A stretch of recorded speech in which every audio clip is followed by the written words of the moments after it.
Principal Abby, also known as the Blaze Sorcerer, is one of them. The spellbinding sorcerer Carol, the most well-known of the 7 grand, comes next. Finally, the Iceblade Sorcerer is regarded as the Far East War's hero. The Iceblade Sorcerer vanished after bringing the Far East War to an end. There is no more information on the other 7 greatest sorcerers. Miss Gray emphasizes that the ultimate goal for all of her students should be to attain the rank of Grand Sorcerer. Albert, one of the Great 7, stands up to point out how ridiculous that is. Given that one of the students in class is ordinary and would be unable to achieve that goal, the other students agree. But Miss Gray points out that everyone at the school has passed the required exam as well as an in-person interview. Their background is irrelevant, and they have all earned their place there. Ms. Gray then has them practice the fundamentals of sorcery, explaining that it is essential for everyone, including the 7 greatest sorcerers. She then summons Amelia to explain that sorcery refers to the art of reconstructing prima materia, their world's primary building block of matter.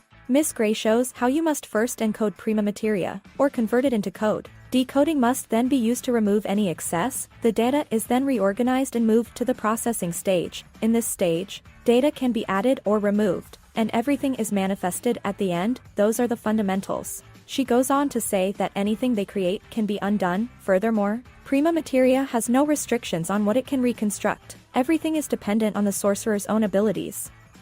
Sorcery is primarily the art of creating matter, which is classified into 4 types: liquids, solids, gases, and plasma. Anything other than those 4 is referred to as a phenomenon.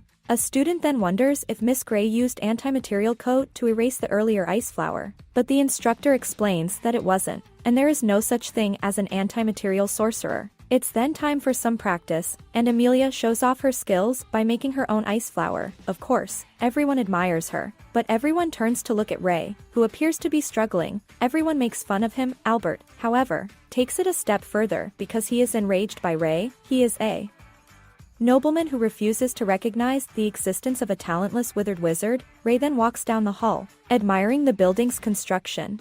He notices the girl who inquired about antimatter earlier walk into a room, and follows her to discover that she is conducting additional research on the subject. She introduces herself as Elisa and later explains that her role model is Dr. Ainsworth. Ray is aware of the doctor's research on the advanced subject she mentioned in class, and Elisa expresses a desire to be just like her. Elisa is surprised to learn that Ray is aware of her existence, and he expresses his undying love for Dr.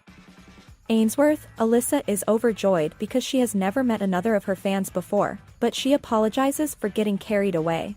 Ray then inquires as to why she covers herself when she has such lovely hair, and she inquires as to whether he thinks her ears are unusual.